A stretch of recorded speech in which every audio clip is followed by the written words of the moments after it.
beses ko bang sasabihin sa sarili na hindi ka na babalik sa aking tabi? Ilang gabi pa ang gugugulin ko bago matutong mabuhay nang wala ka rito. Bawat alaala'y pilit kong tinatago, pero sa puso ko'y ikaw pa rin ang sigaw. Sinubukan kong kalimutan ang lahat, pero bakit pangalan mo pa rin ang hinahanap?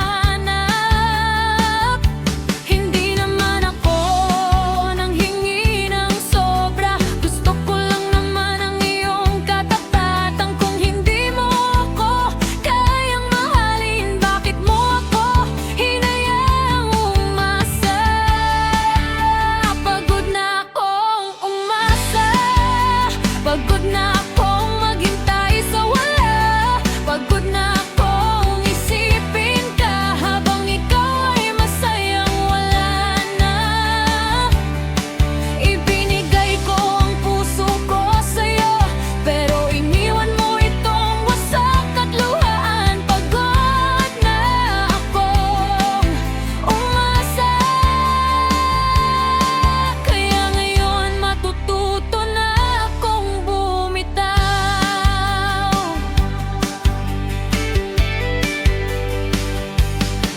Dati bawat mensahe mo'y aking hinihintay,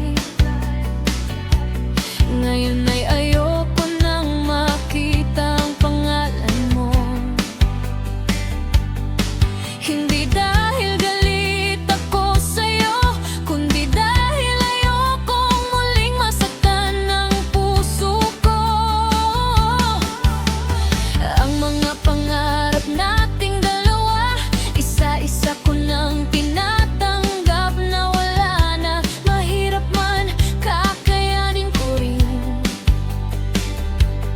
dahil hindi habang buhay ay ikaw ang aking hihintayin. Baka ito na ang tamang panahon para piliin ko naman ang sarili ko. Hindi lahat ng mahal natin ay para sa atin, at hindi lahat ng paalam ay kailangang pagsisihan. Pagod na akong umasa, pagod na akong maghintay sa wala, pagod na akong isipin ka habang ikaw ay masayang wala na. Ibinigay ko ang puso ko sa'yo, pero iniwan mo itong wasak at luhaan. Pagod na akong umasa, kaya ngayon matututo na akong bumitaw. Kung sakaling hanapin mo ako, huwag ka nang bumalik sa pintuan ko. Hindi dahil wala na akong nararamdaman, kundi dahil ayoko nang maulit ang nakaraan. Minsan, ang pinakamahirap na desisyon ay ang talikuran ng taong mahal mo. Pero minsan, iyon din ang tanging paraan para muling mahanap ang sarili mong nawala sa'yo. Pagod na akong umasa, at ngayon ay handa na akong lumaya. Hindi na ako maghihintay sa pangakong walang laman.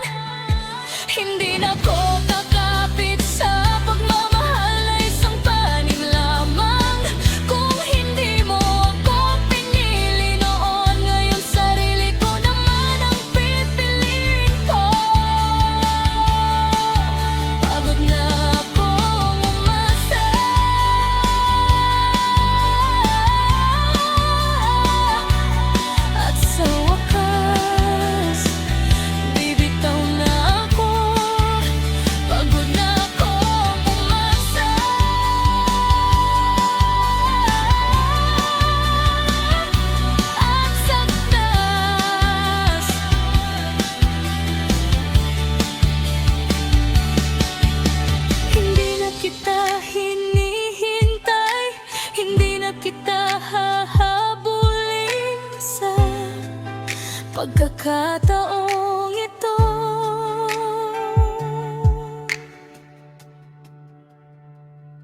Ako naman